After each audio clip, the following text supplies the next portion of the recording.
श्री वल्लभाधीश की जय, श्री हरिराय महाप्रभु जी की जय। બડે શિક્ષાપત્ર 11માં આપણે જોઈ ગયા કે ફલાત્મક શ્રી કૃષ્ણનું સ્મરણ વ્રજભક્તો સહિત કરવું, અને આ શ્લોકની અંતર્ગત આપણે કઈ સામગ્રી કયા વ્રજભક્તના ભાવની, તેમાં અનેક વ્રજભક્તોના ભાવની અનેક સામગ્રીના આપણે દર્શન કર્યા હતા. હવે આગળ બીજા ભક્તોના ભાવોને જોઈએ. ન્યારી ન્યારી અનસખડી જ્યારે ધરીએ અને સુધી કરીએ રજોબાઈની. રજોબાઈ નિત્ય અનસખડી કરી શ્રી વલ્લભને આરોગવા પધારતા. રોટી વણીએ અને સુધી કરીએ સમરાઈની. શ્રી વલ્લભે કહ્યું હતું, સમરાઈ નાઈ આવ અરુ રોટી બેલી દે. અને જ્યારે પાછા જવાની આજ્ઞા માંગી ત્યારે આપે કહ્યું હતું, એસે વૈષ્ણવ કો ક્यों જાને દીજીએ, સદા ઇનકી વાર્તા સુનીએ. તરકારી મેવા નયા નયા ધરીએ અને એકમાંથી અનેક રીતે ભોગ કરીને ધરીએ. જેવી રીતે કાકડી હોય તે થોડી કાચી સમર્પીએ, થોડું તેમાંથી ટોકરી વગેરે સિદ્ધ કરીએ. તો એકમાંથી અનેક રીતે ભોગ ધરતા સિંહનંદના ક્ષત્રાણી સુનંદાજી તેમના ભાવથી ધરીએ. રોટી માખણ અને તેની પર દહીં જ્યારે ધરીએ અને સુધી કરીએ માનિકચંદના માતાને. બધા વ્રજવાસીના બાલક તેમની પાસે રોટી માખણ દહીં લેવા પધારતા, તેમાં શ્રીજી પણ પધારતા અને બધાનો હાથ પકડી તેઓ નામ પૂછતા. અને શ્રીજી જ્યારે કહેતા, મેરો નામ દેવદમન, અને આપ પૂછતા કે પર્વત કો દેવતા દેવદમન, અને શ્રીજી હા પાડતા. પ્રસાદી દૂધ લઈએ ત્યારે પરમાનંદાસજીને યાદ કરીએ. શ્રી આચાર્યજીએ નિકુંજ લીલા રસનો અનુભવ કરાવવા પ્રસાદી દૂધ લેવડાવ્યું હતું. જ્યારે શ્રી ઠાકોરજીને તવાપુરી ધરીએ ત્યારે અધિક ઘી પણ ધરીએ.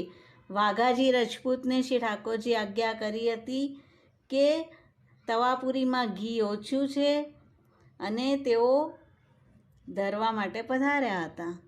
ધાણીનો ભોગ ધરીએ અને ધાની પુનીવાળા બાઈને યાદ કરીએ કે જ્યારે તેમના શ્રી ઠાકોરજીને એક વલ્લભકુલ બાલક પધરાવી ગયા ખેલના સ્વરૂપ માટે, અને ઠાકોરજી ધાની પુની બોલતા રહ્યા.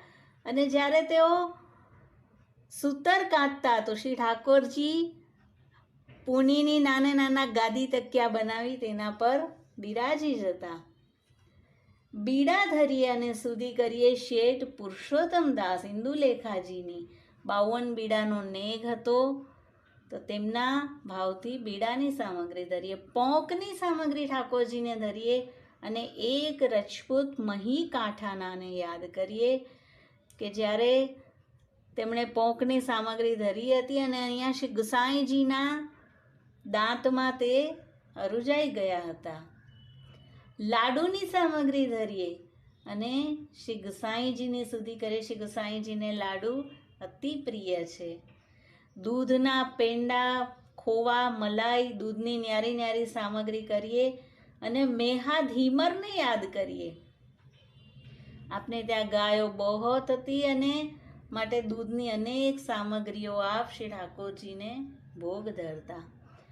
એક સ્ત્રી પુરુષ મથુરાજીના કે જે ભગવદ મંડલીમાં ચના ચવેના વાટતા. મહાદેવજી ભગવદ ગુણાનુવાદ શ્રવણ કરવા આવતા, જે સંતદાસજી જેવો જ પ્રસંગ અહીંયા 252માં પણ છે.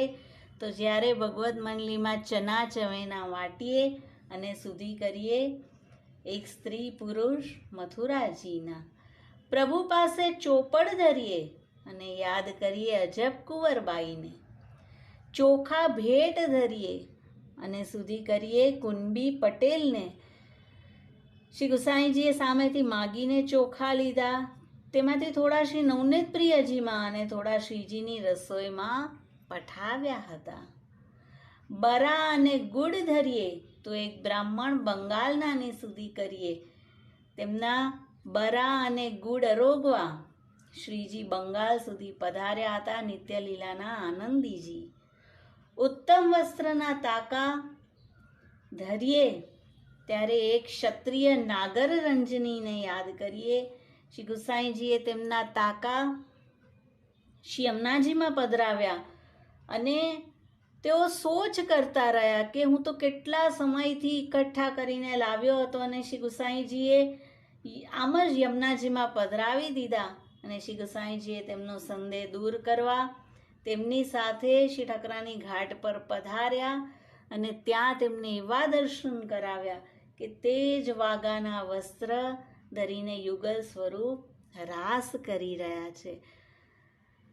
તો આવું દાન આવી સામગ્રીમાં ભગવદીઓને થયું છે. માટે ફલાત્મક શ્રી કૃષ્ણનું સ્મરણ જ્યારે વ્રજભક્તો સહિત કરીએ